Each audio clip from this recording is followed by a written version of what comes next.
کوئی شک نہیں ہے کہ جیسے گورنر صاحب نے ارشاد فرمایا کہ اسٹیٹ بینک کی طرف سے اسلامک بینکنگ کو تدریجاً آگے بڑھانے کی کوششیں ہوتی رہی ہیں اور میں خود ان کوششوں میں شامل رہا. یہ جو آپ نے ابھی ذکر کیا لینڈر آف لاسٹ ریزورٹ کی فیسلٹی، لکوڈیٹی مینجمنٹ کی فیسلٹی، تو اس سب کی صورت گری میں کچھ تھوڑا سا حصہ میرا ہے اور میں اسٹیٹ بینک کے شریعہ بورڈ کے چیئرمین کی حیثیت میں ان تمام اسکیموں کو دیکھتا بھی رہا ہوں اور اس کے لیے اس کی ہمت افزائی بھی کر رہا ہوں. لیکن اصل بات یہ ہے جو حضرت مولانا عبدالاکبر چترالی صاحب نے ارشاد فرمائی، تو اصل بات یہ ہے کہ پہلے ہمارے ذہن اس بارے میں صاف ہونا چاہیے کہ واقعی یہ انٹرسٹ کوئی برائی ہے یا نہیں ہے. پہلے اس بارے میں اپنا ذہن صاف کرنے کی ضرورت ہے. اگر یہ برائی ہے تو اس پر بھی اتفاق ہونا چاہیے کہ وہ برائی ختم ہونی چاہیے. اگر ذہن میں یہ بات ہے کہ یہ کوئی برائی نہیں ہے بلکہ یہ ایک آلٹرنیٹ ہے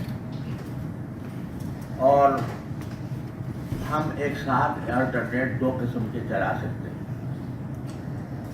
جس طریقے سے کہ میڈیکل سائنس میں ایک جو ہے وہ جس کو طب یونانی کہا جاتا ہے، کوئی آدمی چاہے تو یونانی طب میں اپنا علاج کرا لے اور چاہے تو ایلوپیتھی میں کرا لے اور چاہے تو ہومیوپیتھی میں کرا لے.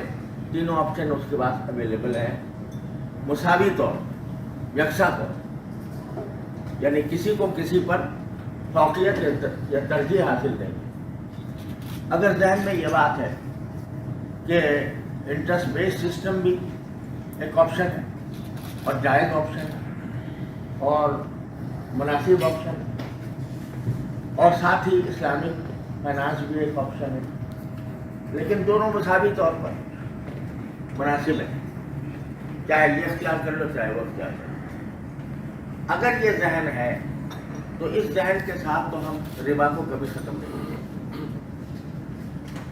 لیکن اگر یہ ذہن ہے کہ ربا ایک بہت بڑی بیماری ہے اور یہ بات بھی بالکل ذہن میں واضح ہو کہ ربا صرف وہ مہاجنی سود کا نام نہیں ہے بلکہ بینکنگ انٹرسٹ بھی ربا کی تعریف میں داخل ہے اور وہ بھی اتنا ہی برا ہے بلکہ میرے نزدیک سے زیادہ برا ہے جتنا پرسنل لونز کے اوپر کوئی سود وصول کرنا جس کو یوزلی کہتے ہیں.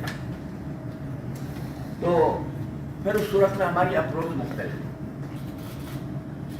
جناب گورنر صاحب، میں بہت ہی ادب کے ساتھ یاد کرتا ہوں کہ اس میں کوئی شک نہیں کہ اسلامک بینکنگ کی طرف پیش قدمی اسٹیٹ بینک کی طرف سے ہوئی ہے، لیکن ساتھ ہی جب فیڈرل شریعت کورٹ میں یہ مسئلہ زیر بحث آیا تو اسٹیٹ بینک کی طرف سے جو اسٹیٹمنٹ گئی ہے وہ یہ گئی ہے کہ جو بینکنگ انٹرسٹ ہے وہ ربا کی تعریف میں داخل ہی نہیں، جس کا مطلب یہ ہے کہ وہ ربا کو برائی سمجھتے ہیں. ہم ربا کو کوئی برائی نہیں. اگر یہ ذہن صاف نہیں ہے کہ بھائی ربا کوئی برائی ہے اور ربا واقعتاً وہ ہے جس کو قرآن کریم نے حرام قرار دیا، جس کے بارے میں اعلان جنگ کیا، اگر یہ بات صاف نہ ہو تو پھر ہم کبھی بھی چاہے آپ اس کو ایک آپشن کے طور پر تھوڑا تھوڑا کر کے آگے بڑھاتے رہیں لیکن وہ منزل حاصل نہیں. لیکن اگر ایک مرتبہ یہ ذہن صاف کرنا ہے، فیڈرل شریعت کورٹ میں یہ مسئلہ زیر بحث ہے اور اس میں گورنمنٹ کا موقف معلوم کیا گیا ہے، اس میں اسٹیٹ بینک کا موقف معلوم کیا گیا ہے.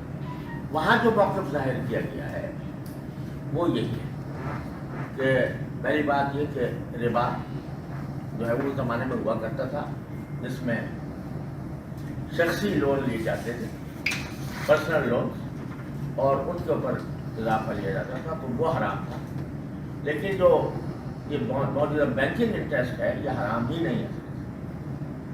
تو میں پہلے گزارش یہ کرتا ہوں کہ ایک مرتبہ اس معاملے کو اپنا ذہن اس میں ہمیں صاف کر لینا چاہیے. اگر یہ ذہن صاف نہیں ہوگا تو ہم کبھی بھی اس منزل تک نہیں پہنچ سکتے. اگر ہم اس کو خرابی ہی نہیں سمجھتے, اس کو برائی ہی نہیں سمجھتے, اس کو گناہ ہی نہیں سمجھتے, تو پھر آگے کیسے بڑھیں گے؟ چاہے آپ تھوڑا تھوڑا کر کے بڑھیں لیکن آخری منزل تک نہیں پہنچ پائیں. ایک گزارش تو میری ہے اس معاملے میں ذہن صاف ہے. اسٹیٹ بینک ایک طرف اسلامک بینکنگ کی طرف بڑھ رہا ہے اور دوسری طرف یہ موقف پیش کر رہا ہے کہ بینکنگ انٹرسٹ ربا ہے ہی نہیں. یہ اس دو عملی کو ختم کرنے کی ضرورت ہے. اگر آپ ربا کو حرام نہیں سمجھتے, یعنی بینکنگ انٹرسٹ کو حرام نہیں سمجھتے, تو کیوں بڑھ رہا ہے اسلامک بینکنگ؟ جب وہ حرام ہی نہیں, جب انٹرسٹ بیس سسٹم حرام ہی نہیں ہے, تو پھر اسلامک بینکنگ کی طرف آپ کی جو پیش قدمی ہے وہ کس وجہ سے؟ لہذا پہلے تو یہ اسٹیٹ بینک کا جو نقطۂ نظر ہے وہ بالکل واضح ہونا چاہیے. آپ فیڈرل کورٹ میں جا کر بے شک یہ کہیں کہ بھائی حرام ہے, ہم اس کو تسلیم کرتے ہیں, لیکن اس کو امپلیمنٹ کرنے کے لیے ہمیں کچھ وقت کی ضرورت ہے. یہ ایک معقول بات ہو سکتی ہے, اور اس لیے کہ یہ بے شک اس میں کوئی شک نہیں کہ پوری دنیا کے اوپر انٹرسٹ چھایا ہوا ہے, تو اس کو ہم اوور نائٹ ختم نہیں کرتے. اس کے لیے ہمیں کوئی تدبیر کرنی ہوگی, اس کے لیے ہمیں کوئی فیز پلان متعین کرنا ہوگا. یہ موقف آپ اگر پیش کریں تو یہ موقف سمجھ میں آنا ہے. دوسری گزارش یہ ہے کہ آپ نے سوڈان کی مثال دی. میں سوڈان کے حالات سے بھی باخبر ہوں, اور وہاں کے حالات ہمارے حالات سے بہت مختلف ہیں. اس کے یہاں جو ناکامی کی بات آپ نے فرمائی ہے وہ اس کی وجوہات کچھ اور بھی ہیں, کچھ سیاسی بھی ہیں اور کچھ دوسری وجوہات بھی ہیں. لیکن اس میں کوئی شک نہیں ہے کہ ہم اگر ملک کو ربا سے آزاد کریں, اور میں جیسے آپ نے گورنر صاحب ارشاد فرمایا, میں صرف پاکستان کے لیے نہیں پوری دنیا کے لیے سمجھتا ہوں کہ ہمارے ساری اکنامک خرابیوں کی جڑ یہ ربا ہے. اور میں نے یہ بات آپ جانتے ہیں ورلڈ اکنامک فورم, اس میں جب یہ 2008 کا کرائسس آیا تھا تو اس وقت میں مجھ سے وہاں کے چیئرمین نے یہ فرمائش کی تھی کہ میں اس کرائسس کے بارے میں اپنی آراء پیش کروں اور اسلامی نظر. میں نے ایک مقالہ لکھا تھا, میں کسی وقت آپ کے پر پیش کروں. وہاں پر پیش بھی ہوا اور مغربی میڈیا کے سامنے اس کو لانچ کیا. اس میں نے یہ ثابت کیا ہے کہ اس وقت جو یہ اکنامی ہے پوری دنیا وہ ایک ببل اکنامی بنی. میں تو ببل سے بھی آگے جا کر اس کو بیلون اکنامی, بیلون بنی اور کسی وقت پھٹ جاتی. اس کی بنیاد جو ہے وہ انٹرسٹ. لہذا ایک مرتبہ ہی ہمارا ذہن صاف ہو جائے. پھر یہ بات کہ بھائی یہ اوور نائٹ نہیں ہو سکتا, اس کے لیے کچھ وقت چاہیے, یہ ایک معقول بات ہے. لیکن اگر ہم 75 سال سے یہی بات کہتے چلے جائیں کہ ہمیں وقت